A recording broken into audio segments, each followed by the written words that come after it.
Twelfth class maths.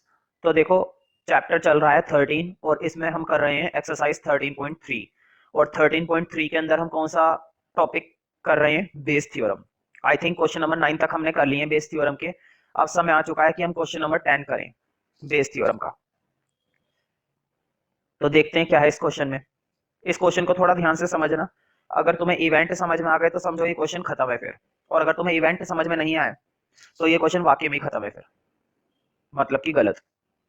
Suppose a girl, लड़की की बात हो रही है, इसका मतलब ये हुआ कि लड़की खाली पीली है, वैसे लड़कियां खाली पीली ही होती है। Suppose a girl throw a die, die उछालती है भाई, और कोई काम तो है नहीं लड़की को, है ना, पढ़ाई लिखाई तो अब बस की रही नहीं है लड़कियों की। Suppose a girl throw a die, तो एक लड़की है जो डाई थ्रो कर रही है, रोल कर रही है, मतलब तुम्हें मालूम है एक डाई में कितने पॉसिबल आउटकम होते हैं, 6, 1 से लेकर 6 तक।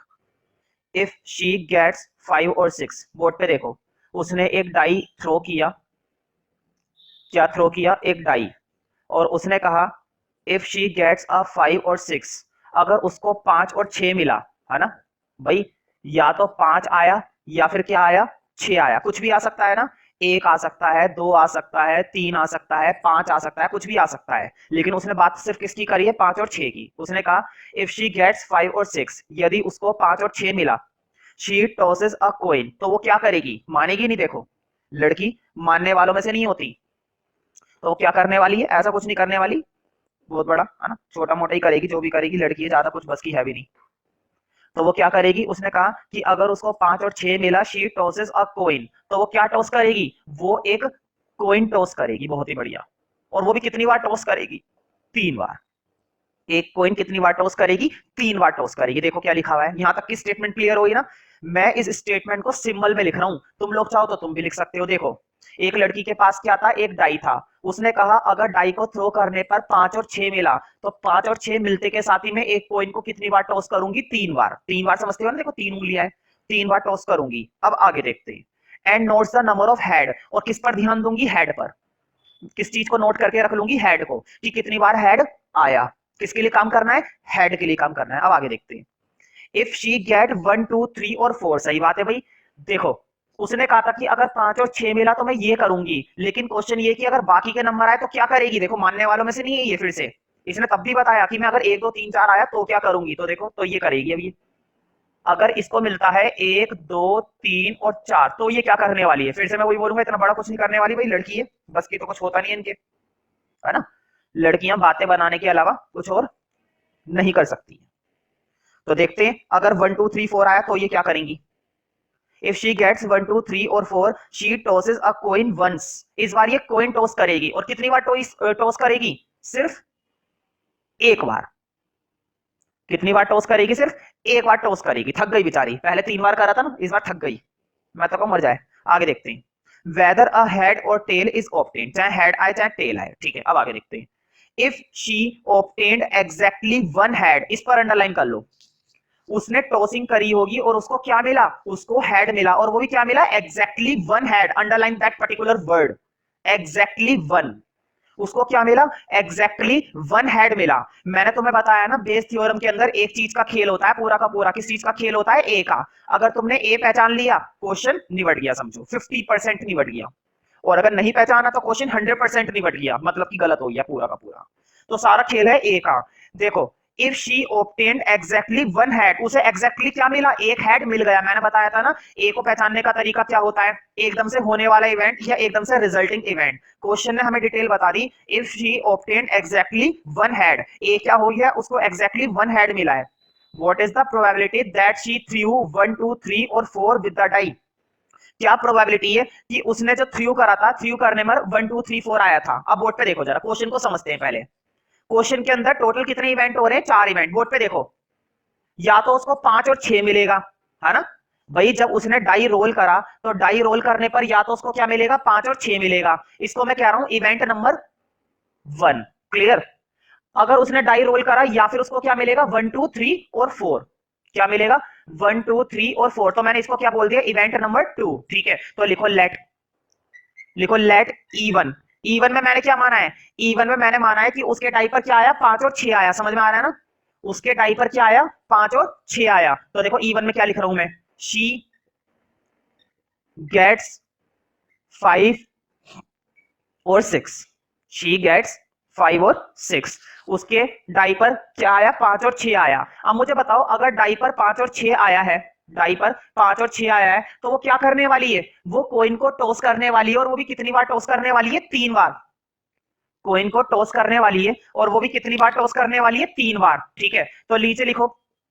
मुझे बताओ 3 बार की टॉसिंग के आउटकम तुम्हें मालूम है क्या होते हैं, 3 बार की टॉसिंग के आउटकम तुम्हें मालूम होनी चाहिए। ये बात बनाना सिखा देता हूं। Head head head, head head tail, यही होते हैं ना भाई, हेड टेल हेड।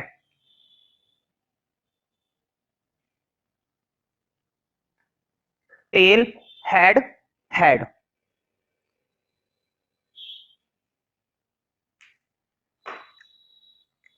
अब tail tail tail, tail tail head, tail head tail, head tail tail. कितने हो गए, 8 हो गए होंगे। देखो 8 ही होते हैं। मैं तुम्हें बता देता हूं कैसे बनते हैं।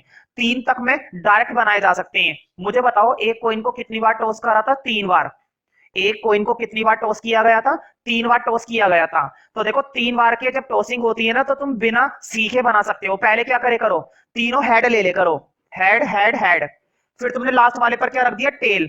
फिर उस टेल को बीच में लिया है, फिर उस टेल को फर्स्ट पर लिया है। 4 हो गए ना। अब देखो फिर तीनों पर टेल रख दिया करो, टेल टेल टेल।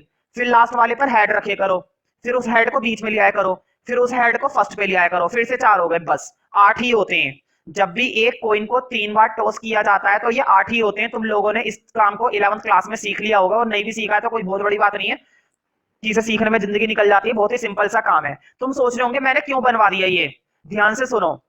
क्वेश्चन ने क्या बोला था, अगर उसको 5 और 6 मिलेगा तो वो एक कॉइन को कितनी बार टॉस करेगी, 3 बार टॉस करेगी। देखो उसको क्या मिला, 5 और 6, तो उसने कॉइन को कितनी बार टॉस करा, 3 बार। समझ में आ गया ना। इसका क्या करना है अभी पता चल जाएगा, अभी कुछ नहीं करना, अभी तो बस नोट कर लो। अब मुझे स्पेस चाहिए, तो देखो दूसरा इवेंट भी बनाना है मुझको। एक काम करता हूं, दूसरा इवेंट में नीचे लिख रहा हूं बोर्ड पे। देखो दूसरा इवेंट में क्या मानूंगा, बोर्ड पे देखो। दूसरा इवेंट ये मानूंगा ना कि उसको क्या मिला, 1 2 3 4, है ना। तो लिखो शी गेट्स 1 2 3 4। अब मुझे बताओ उसने कहा था कि अगर मुझको 1 2 3 4 मिलेगा तो मैं क्या करूंगी। अगर मुझको क्या मिलेगा, 1 2 3 4, तो वो एक कॉइन को फिर से क्या करने वाली है, टॉस करने वाली है। भाई एक कॉइन का तो बच्चा बच्चा जानता है कि क्या होता है।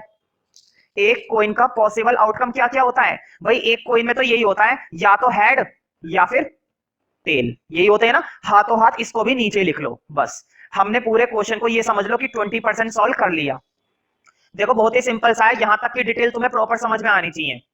क्वेश्चन ने कहा था कि अगर उसको 5 और 6 मिला तो वो एक कॉइन को 3 बार टॉस करेगी। क्वेश्चन ने कहा था अगर उसको 1 2 3 4 मिला तो वो एक कॉइन को सिर्फ एक ही बार टॉस करेगी। ठीक है, अब एक ही बारी, ए भी तो मानना है ना भी। ए मैंने बता रखा है, क्वेश्चन ने क्या बताया था, ए क्या है। क्वेश्चन ने बोला था, देखो क्या लिखा हुआ है, if she obtained exactly one head, मैंने अंडरलाइन करवा दिया ना एग्जैक्टली वन हेड पर। ए क्या है कि उसको सिर्फ क्या मिला है, हेड मिला है, और वो भी कितनी बार मिला है, सिर्फ एक बार। एग्जैक्टली का मतलब होता है एग्जैक्टली एक ही बार हेड आया है। ठीक है, तो एक काम करते हैं, ऊपर मुझे सॉल्यूशन के लिए जगह भी चाहिए, तो मैं यहीं पर ए मान रहा हूं, साइड में मान रहा हूं इधर। या फिर एक काम करते हैं, चलो इधर ही मान लेता हूं। हाँ ए क्या है, ए है, लिखो गेट एग्जैक्टली वन हेड। उसको क्या मिला है, एग्जैक्टली वन हेड मिला है। एग्जैक्टली क्या मिला है, वन हेड। ये उसका ए था। अब तुम्हें मालूम है प्रोबेबिलिटीज निकालनी पड़ेंगी। सबकी प्रोबेबिलिटीज निकाली जाती है ना, एक सिरे से हम सबकी प्रोबेबिलिटीज निकालते हैं। देखो बोर्ड पे कैसे, इवन इवेंट की प्रोबेबिलिटी, प्रोबेबिलिटी इवन, समझ में आया। E2 की प्रोबेबिलिटी, प्रोबेबिलिटी E2। और हाथों हाथ इनकी कंडीशनल प्रोबेबिलिटी भी निकालते हैं। तो पहले ये देख लो कि E1 और E2 की कैसे निकलेगी। बोर्ड पे देखना जरा 2 मिनट के लिए, अगर जरा सी भी नजर हटाओगे तो प्रॉब्लम हो जाएगी, क्योंकि E1 और E2 की प्रोबेबिलिटी कैसे निकाली जाएगी वो भी एक इंपॉर्टेंट काम है। अगर वही तुम्हें समझ में नहीं आया तो फिर तुम्हारा कुछ नहीं हो सकता। देखो E1 की प्रोबेबिलिटी, बोर्ड पे देखो E1। E1 क्या है हमारा, E1 ये है कि उसको क्या मिलेगा, 5 और 6 मिलेगा। उसको क्या मिलेगा, 5 और 6 मिलेगा। मुझे बताओ एक डाई पर 5 और 6 आने के चांसेस कितने होते हैं, 2 होते हैं ना। या तो 5 आ जाएगा या फिर 6 आ जाएगा। तो बताओ 5 और 6 कितने होते हैं, 2 ही तो होते हैं। और टोटल कितने होते हैं, 6। भाई हम किसके लिए काम कर रहे हैं, 5 और 6 के लिए काम कर रहे हैं, तो फेवरेबल कितने हो गए 2, और टोटल कितने होते हैं 6, तो 2/6। अब बोर्ड पे देखो E2, E2 क्या है, E2 कह रहा है कि उसको क्या मिल जाए, 1 2 3 4, उसको 1 2 3 4 मिल जाए। मुझे बताओ एक एक डाइपर 1 से लेकर 4 तक फेवरेबल है, तो 4 तो फेवरेबल हो गए, और टोटल कितने होते हैं हमेशा 6। इसमें तो कोई दिक्कत नहीं है ना। देखो E1 में हमें किसके लिए काम करना था, 5 और 6 के लिए काम करना था, तो 2/6, और E2 में हमें किसके लिए काम करना था, 1 2 3 4 के लिए काम करना था, तो 4/6। अब इनकी कंडीशनल प्रोबेबिलिटी बोर्ड पे देखते जाना जरा। देखो कंडीशनल मतलब ये वाली ना, ए गिवन E1, ए गिवन E2, यही तो होती है कंडीशनल प्रोबेबिलिटी। ये होती है इंडिविजुअल प्रोबेबिलिटीज और ये होती है कंडीशनल प्रोबेबिलिटीज। तो अब हमें निकालनी पड़ेंगी इनकी कंडीशनल प्रोबेबिलिटीज। बहुत ही आसान है, देखो कंडीशनल प्रोबेबिलिटी कैसे निकलेगी। ए कह रहा है एग्जैक्टली वन हेड हो, बोर्ड पे देखना जरा 2 मिनट के लिए। एक इवेंट है और E1 एक इवेंट है। ए वाला इवेंट कह रहा है कि एग्जैक्टली वन हेड हो, और E1 कह रहा है E1 में से हो। तो देखो कंडीशनल प्रोबेबिलिटी कह रही है कि एग्जैक्टली वन हेड हो और वो भी E1 में से हो। मुझे बताओ E1 के सैंपल स्पेस ये थे ना, बताओ E1 वाले ये हैं और नीचे वाले ये किसके हैं, ये E2 के हैं, लेकिन मुझे काम करना है E1 के लिए। इसमें से वो ढूंढने हैं जिनमें सिर्फ क्या होना चाहिए, एग्जैक्टली वन हेड होना चाहिए। सिर्फ और सिर्फ कितने हेड होने चाहिए, सिर्फ एक हेड होना चाहिए। तो जल्दी से ढूंढ कर बताओ एक हेड वाला कौन कौन सा है। देखो पहला आउटकम, दूसरा आउटकम, तीसरा आउटकम, बताओ तीनों के अंदर कितने हेड हैं, एग्जैक्टली वन हेड है। क्या मैं इसको ले सकता हूं, इसके अंदर 2 हेड हैं, इसको ले सकते हैं, इसके अंदर भी 2 हेड हैं, क्या इसको ले सकते हैं, इसके अंदर 3 हेड है, क्या टीटीटी को ले सकते हैं, इसके अंदर कोई हेड है ही नहीं। हमें क्या लेना है, हमें सिर्फ एग्जैक्टली वन हेड लेना है, क्योंकि ए इवेंट क्या बोर्ड पे देखो, ए एक ऐसा इवेंट है जो हमें बता रहा है कि एग्जैक्टली वन हेड होना चाहिए। तो एग्जैक्टली वन हेड, और वो भी किसके अंदर होना चाहिए, E1 वाले में। तो E1 के आउटकम ये थे, तो मैंने क्या ले लिया 3 में, और टोटल कितने हैं ये 1 2 3 4 5 6 7 8, तो 3/8। अब उधर देखकर बताओ, एक काम करते हैं, अब इसकी जरूरत बिल्कुल भी नहीं है। अब हमें काम करना है एग्जैक्टली वन हेड के लिए, लेकिन किस इवेंट के लिए, इवेंट नंबर 2 के लिए। अब भी हमें काम तो उसी के लिए करना है, एग्जैक्टली वन हेड के लिए, लेकिन किसके लिए करना है, इवेंट 2 के लिए। जल्दी से देखकर बताओ इवेंट 2 के आउटकम किधर लिखे हैं, ये रे इवेंट 2 के आउटकम, ये रे नीचे। अब मुझे देखकर बताओ इवेंट 2 के आउटकम में 2 ही है बस, हेड और टेल, लेकिन मुझे काम करना है एग्जैक्टली वन हेड के लिए। मुझे बताओ यही तो है एक हेड, तो एक हेड ऊपर आ गया, और टोटल कितने हैं ये बताओ, 2 ही तो आउटकम है बस। इस वाले केस में टोटल आउटकम है कितने, इस वाले केस में टोटल आउटकम है सिर्फ 2, तो 1/2। सेपरेट प्रोबेबिलिटीज भी आ गई, कंडीशनल प्रोबेबिलिटीज भी आ गई है भाई, हमारी जो है सेपरेट प्रोबेबिलिटीज भी आ गई और कंडीशनल प्रोबेबिलिटीज भी आ गई। अब तो बस फॉर्मूले में डालना है और आंसर निकालना है। तो स्टार्ट करते हैं, तुम लोगों के लिए मैं फॉर्मूला लिख देता हूं, तुम भी क्या याद रखोगे। बस ये देख लेते हैं हमें काम किसके लिए करना था। लास्ट में देखो, लास्ट वाली लाइन में दोबारा से पढ़ रहा हूं, अपने क्वेश्चन में देखो, if she obtained exactly one head, what is the probability that she threw 1 2 3 4। क्या प्रोबेबिलिटी है कि 1 2 3 4 उसको मिला था डाइपर। मुझे बताओ 1 2 3 4 इवेंट नंबर 1 था या इवेंट नंबर 2 था, 1 2 3 4 इवेंट नंबर 2 था। तुम लोगों ने तो नोट कर रखा, मैंने तो खैर रफ कर दिया, तुम लोग अपने रजिस्टर में देख सकते हो। अब ये भी मैंने लिखवाया था 1 2 3 4 वाला इवेंट नंबर 2 था, यानी कि हमें काम करना है इवेंट नंबर 2 के लिए। और मैंने बताया था जिस इवेंट के लिए हम काम करते हैं, जिस इवेंट के लिए हम क्या करते हैं, काम करते हैं, उसकी डिटेल आती है ऊपर और नीचे आते हैं बाकी के सारे इवेंट। जिस इवेंट के लिए हम काम करने वाले हैं वो इवेंट आएगा ऊपर और बाकी के सारे इवेंट आएंगे नीचे। तो तुम्हें ये बात मालूम होनी चाहिए भाई। तो देखो मैं तुम लोगों के लिए फॉर्मूला लिख रहा हूं भाई, probability of E2 A given E2, नीचे सारे आते हैं। देखो ऊपर सिर्फ किसकी डिटेल आई है, इवेंट नंबर 2 की, ऊपर इवेंट नंबर 2 की डिटेल आई है, लेकिन नीचे सारी आएगी। देखो ई का इवेंट भी आ गया प्लस E2 का भी आ गया, बस 3 इवेंट इसमें है नहीं तो मैं तीसरे का भी लिख देता, नीचे तीसरे की भी डिटेल आ जाती और जरूर आती। अब तसल्ली से इसके अंदर फॉर्मूले में वैल्यू वगैरह डालो, वैल्यू डालने के बाद उसको सॉल्व करो और सॉल्व करके आंसर चेक करो, या फिर चलो तुम भी क्या याद रखोगे, मैं ही कर देता हूं, इतनी कोई बहुत बड़ी बात तो है नहीं। बोर्ड पे देखो E2 की प्रोबेबिलिटी, देखो ये रही E2 की प्रोबेबिलिटी 4/6। तुम सोच रहे होंगे क्यों ना इसको काट लिया जाए, तो मैं बोलूंगा अगर काटना चाहते हो तो काट सकते हो, कोई इतनी बड़ी बात नहीं है, ठीक है। लेकिन मैं इतनी बात जरूर बोलूंगा कि प्रोबेबिलिटी के अंदर है ना, ज्यादा काटा पीटी मत किया करो, एंड में करे करो जब भी काटना हो करे। जब जरूरत से ज्यादा बड़ी डिजिट होती है, ध्यान से सुनो, जब भी किसी क्वेश्चन में जरूरत से ज्यादा बड़ी डिजिट होती है तब उसको काट लिया करो। अगर छोटे मोटे डेसिमल है तो इनको काटने का कोई फायदा नहीं होता है, बल्कि मुश्किल और बढ़ जाती है।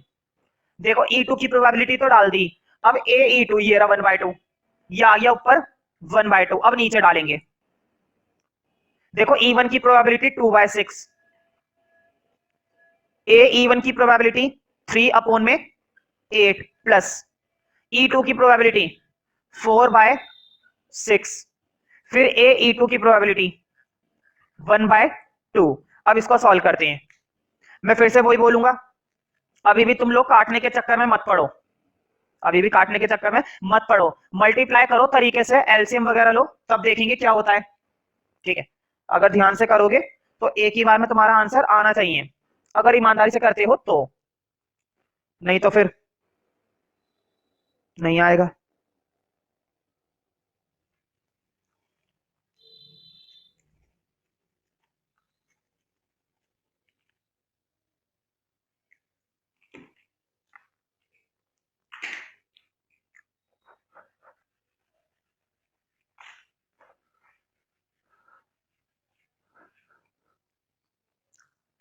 तो देखो 4 की 1 से करी 4, 6 की 2 से करी 12, अब नीचे 2 की 3 से करी 6, 6 की 8 से करी 48 प्लस उधर 4 की 1 से करी 4 और 6 की 2 से करी 12।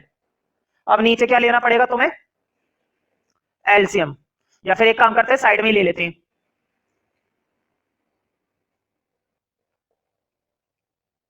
देखो 48 और 12 का एलसीएम, एक काम करते थोड़ा बहुत काट लेते हैं, कुछ ज्यादा ही बड़ी बड़ी एलसीएम हो रहे हैं यहाँ पर।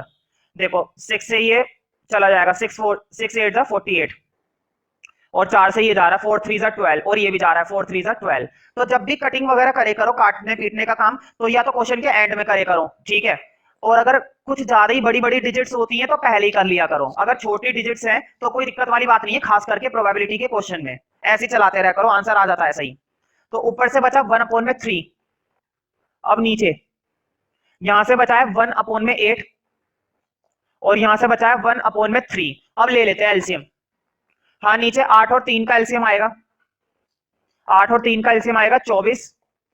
अब क्रॉस करेंगे, 3 की 1 से करी और 8 की 1 से करी, तो देखा कितनी हैवी कैलकुलेशन आ रही है ना, 12th क्लास के हिसाब से बहुत बड़ी बड़ी कैलकुलेशन है। जैसे कि 1/3, हाँ 8 और 3 11, 11 में 24। मैंने बताया था नीचे वाला जब भी कोई फ्रैक्शन होता है तो वो फ्रैक्शन क्या हो जाता है, रेसिप्रोकल। उस फ्रैक्शन को हम क्या कर सकते हैं, रेसिप्रोकल कर सकते हैं, और क्या कर सकते हैं, घर पे थोड़ी ना ले जा सकते हैं उसको। तो 1/3 और 11/24 का बन जाएगा 24/11। हाँ थोड़ा बहुत कट रहा है भाई, जरूर काटेंगे अगर कट रहा है तो, 3 8 जा 24, तो 8/11 इज दैट फाइनल आंसर। ये इसका कंप्लीट आंसर है, बिल्कुल सही है, ये आंसर आना चाहिए तुम लोगों का।